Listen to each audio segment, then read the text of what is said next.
এক যে ছিল মেয়ে, পৃথি নাম তার।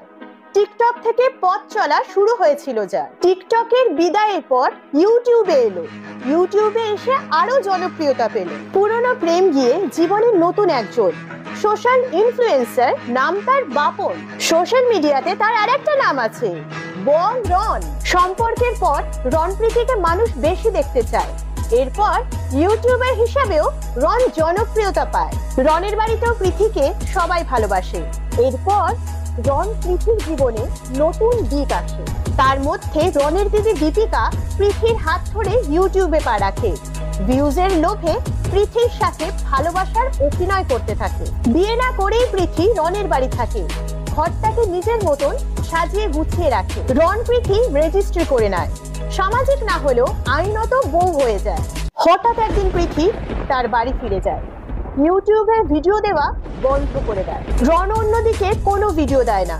আসলে তাদের সমস্যা লোককে জানাতে চায় না। কিন্তু একদিন পৃথি একটা ভিডিও দিয়ে কিছু বোঝাতে চায়। তারপরেই রনের মুখ থেকে সব ঠিক হয়ে যাবে এটাই শোনা যায়। রন পৃথি ঠিকই আছে, কেউ কাউকে ছাড়ে না।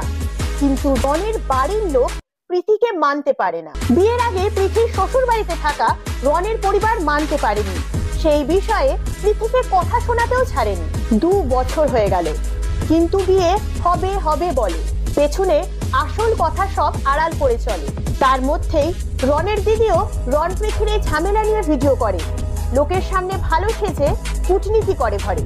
রন পৃথিকে মানুষ একসাথে ভিডিওতে দেখতে পায়। তারা একসাথে ঘুরতেও চলে যায়।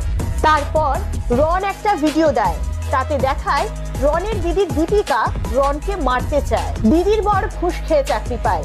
রনের চাপে দিদি সেটা স্বীকারও করে না। রন ভিডিও করে সবাইকে দেখাতে চায়। সেই দেখে তার দিদি মেরে মোবাইল কাটতে যায়। ফাঁসার ভয়ে দিদি ভিডিও করে। রনকে দায়ী করে রনের বাড়ির লোকও দিদির হয়ে লড়ে।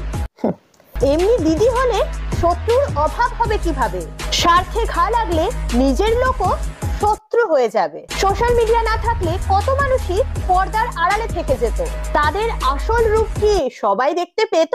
তাও যারা বলে যে ফ্যামিলি ম্যাটার সোশ্যাল মিডিয়ায় দেখায় কেন, এমন ভাব তারা এই ধরনের ভিডিও দেখতে চায় না যেন।